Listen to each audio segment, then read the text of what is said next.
प्रेम से। बहुत देर हो गई, ठाकुर जी नहीं पाए तो धन्ना जी वहीं लेट गए। बोले आप नहीं पाओगे तो मैं भी नहीं पाऊंगा, मैं भी भूखा ही रहूंगा फिर। अब इतना सहज सरल प्रेम धन्ना जी का, भूखे प्यासे धन्ना जी पड़े हैं नीचे, छोटा सा बालक है, ठाकुर जी से देखा नहीं गया। इतने में ही महाराज लेट गए। धन्ना जी, उनको चटकारों की आवाज आने लगी।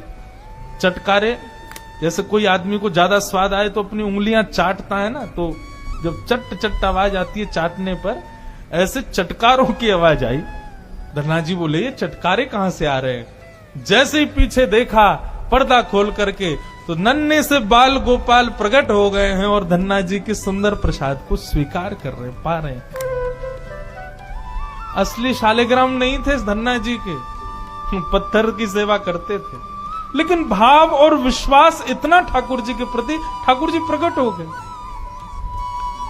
अब धन्ना जी थोड़े बड़े हो गए तो घर की गैयाएं चराने जाते थे और अपने ठाकुर जी को जेब में धर के ले जाते थे। और गैया जब चरती थी तो पेड़ के नीचे बैठ के ठाकुर जी को निकाल लेते और कहते ठाकुर जी अब कोई ना आए, प्रकट है जाओ। सो ठाकुर जी प्रकट हो जाते, धन्ना जी के साथ खूब लीला करते।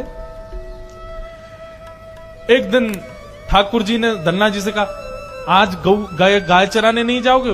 बोले आज हमारी बुआ जी आई हैं, घर में बहुत सारे मेहमान आए, आज हम नहीं जाएंगे।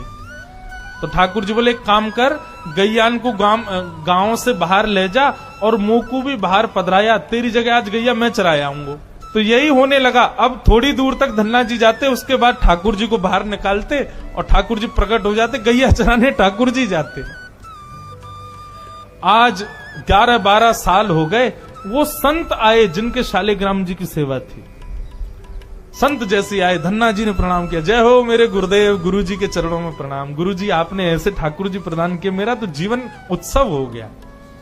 अच्छा कहां है तुम्हारे ठाकुर जी, सेवा पूजा कैसी चल रही है, अभी तक कर ही रहे हो? उनको लगी पत्थर है, बचपन में की होगी, अब तो बड़ा हो गया। कहां है तुम्हारे ठाकुर जी? बोले ठाकुर जी अभी नहीं है, ठाकुर जी तो गैया चराने गए। संत बोले मतलब? बोले हाँ, मैं कभी व्यस्त होता हूं तो मैं ठाकुर जी को गैयाओं के संग भेज देता हूं, ठाकुर जी गैया चराने जाते हैं। संत बोले पहले तो छोटा था, अब तो इतना बड़ा हो गया, ये अब भी बचकानी बातें करता है। अरे लाला ऐसे मत बोला करो। वो नहीं नहीं, सच में ठाकुर जी गैया चराने गए। आपको विश्वास नहीं? शाम को चलो मेरे संग। गुरु जी को लेकर के वन में गया तो वन में गैयाएं चर रही थी। बोले कहां है तेरे ठाकुर जी? अरे देखो वो दोहरी गैया के पीछे पीछे हाँक रहे हैं वाकू, पीछे पीछे चल रहे हैं वाक्य, देखो ठाकुर जी दिख तो रहे हैं।